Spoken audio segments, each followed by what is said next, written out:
அன்பார்ந்த எனதருமை யூடியூப் நேயர்களுக்கு வணக்கம். இதுவும் ஒரு முக்கியமான பதிவு தான்.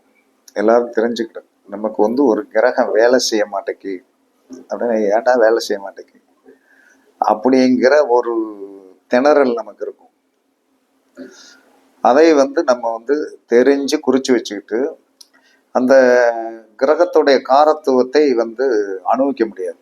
அந்த அந்த இடத்துல ஒரு குறிப்பிட்ட இடத்துல நின்று அதற்கு எத்தனாவது நட்சத்திரத்தில் அந்த அந்த ஒரு கிரகத்திற்கு எத்தனாவது நட்சத்திரத்தில் கிரகம் அமர்ந்தால் கண்டிப்பாக அந்த கிரகத்தால் கொடுக்கக்கூடிய பலனை வர முடியாது அப்படின்னு இதற்கு என்ன சொல்லியிருக்காங்கன்னா எதிரிடை நட்சத்திரம் அப்படின்னு சொல்லியிருக்காங்க. எதிரிடை நட்சத்திரம். அப்ப எதிரிடை நட்சத்திரம் அப்படின்னு சொல்லி வரும்போது எந்தெந்த கிரகத்தால் நமக்கு யோகம் இல்லை என்பதை கண்டுபிடிங்க. எந்தெந்த கிரகத்தால் யோகம் இருக்கிறது என்பதை தெரிஞ்சு வச்சுக்கணும். அந்த வகையில் குரு நின்ற நட்சத்திரத்திற்கு 6, 7, 9 குரு நின்ற நட்சத்திரத்திற்கு 6, 7, 9 லக்கணம். குரு நின்ற நட்சத்திரத்துக்கு 6, 7, 9 லக்கண புள்ளியோ ராசிநாதன் இருந்தால் குருவால் கிடைக்கக்கூடிய யோகம் கிடைக்காது. குருவால் கிடைக்கக்கூடிய யோகம் கிடைக்காது. இதை பரிச்சித்து பாருங்கள். இதெல்லாம் ரொம்ப நுணுக்கமா உள்ள போக வேண்டியது. இருந்தாலும் எல்லா மனுஷனும் தெரிஞ்சு வச்சுக்கணும். அதற்கடுத்து சூரியன் நின்ற நட்சத்திரத்திற்கு, சூரியன் எந்த நட்சத்திரத்துல போய் நிற்கிறானோ அதற்கு 5வது நட்சத்திரத்துல, 7வது நட்சத்திரத்துல, 8வது நட்சத்திரத்துல, 10வது நட்சத்திரத்துல, 12வது நட்சத்திரத்துல, 14வது நட்சத்திரத்துல, 18வது நட்சத்திரத்துல, 21வது நட்சத்திரத்துல, 22வது நட்சத்திரத்துல, 23வது நட்சத்திரத்தில், 27வது நட்சத்திரத்தில் லக்கணம், லக்கணாதிபதி சந்திரன்.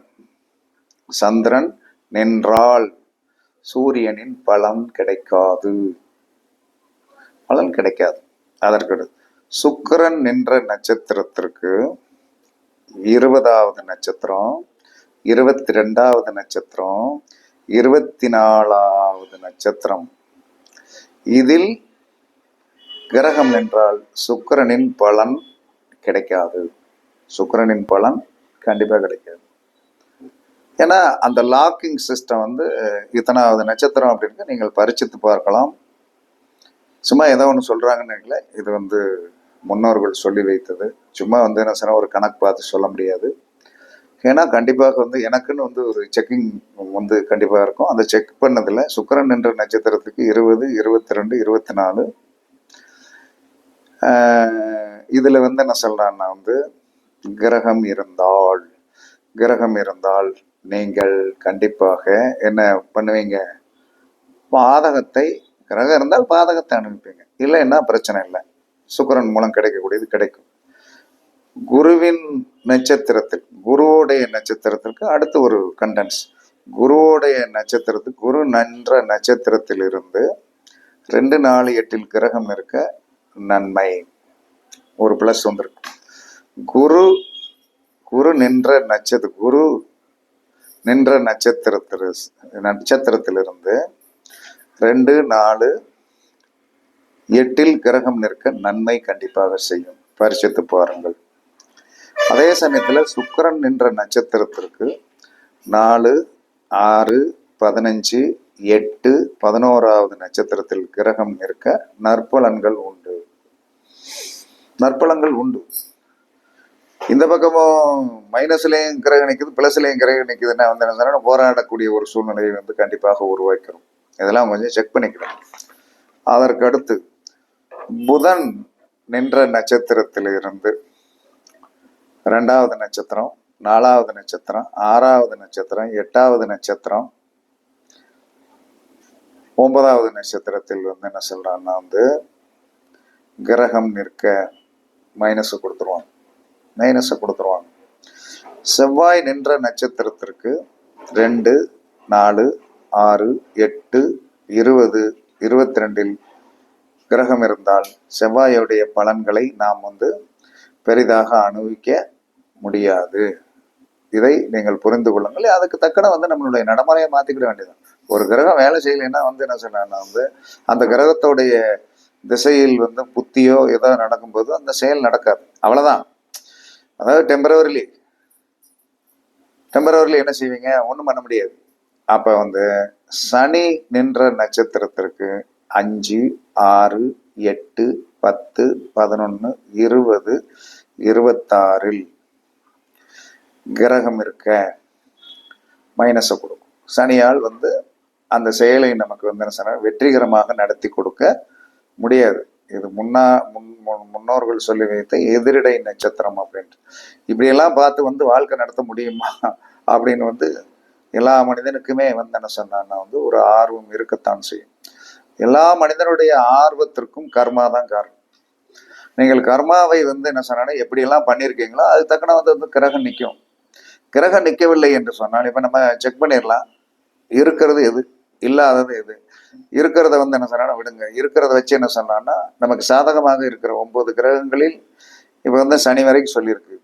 அதே சமயத்தில் வந்து ராகு கேதுகளுக்கு வந்து என்ன சொன்னோன்னா சொல்லலை, அது கிடைக்கும்போது சொல்லுவோம். கிடைக்கும்போது அதை படிக்கும்போது வந்து கண்டிப்பாக சொல்லுவோம். ஏன்னா அது ரொம்ப முக்கியமானது. அதற்கு என்ன சொல்லி வச்சிருக்கிறார்கள் அப்படின்னு சொல்லி இது பண்ணணும். அதனால வந்து என்ன சொல்லலாம்னா வந்து நீங்கள் வந்து ரொம்ப வந்து இதிலெல்லாம் கவனமாக இருக்கணும்.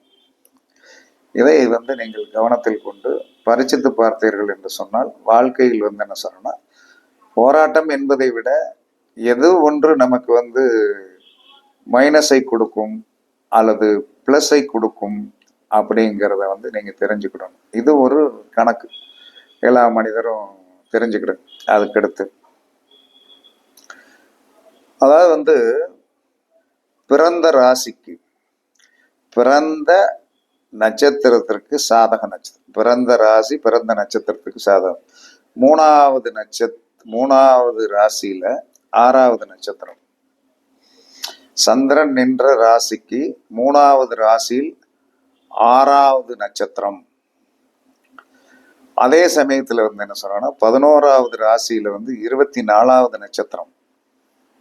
ஓகேவா? 3வது ராசியில 6வது நட்சத்திரம், 11வது ராசியில 24வது நட்சத்திரம் சந்திரன் நின்ற நட்சத்திரத்திற்கு. அப்ப 6வது நட்சத்திரம் உங்களை விட இளைவராக இருக்கணும். 3ஆம் இடம்ல சந்திரனுக்கு 3ஆம் இடம் என்பது நம்மளுடைய வயதுக்கு கீழானவராக இருந்து அந்த நட்சத்திரத்துடைய தொடர்பு வந்தால் கண்டிப்பாக வெற்றி உண்டு. அதே சமயத்துல சந்திர ராசிக்கு 11வது ராசியில் இருக்க 24வது நட்சத்திரத்துடைய நபரின் தொடர்பு கிடைத்தால் அவர் உங்களை விட மூத்தவராக இருக்கணும். ஏன்னா 11ஆம் இடத்தில் நிற்கிறார்.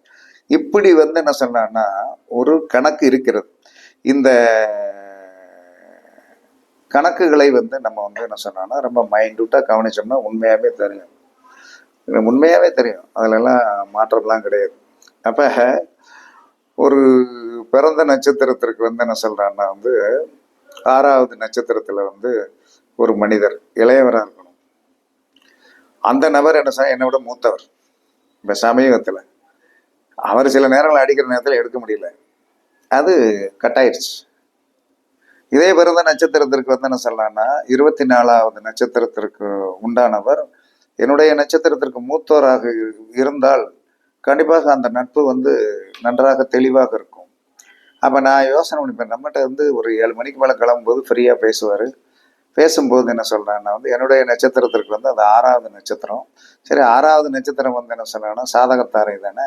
அப்போ சாதகத்தாரைக்கு உண்டான நபர் என்னை விட வயதில் மூத்தவர். அப்போ எனக்கு செட் ஆகுது.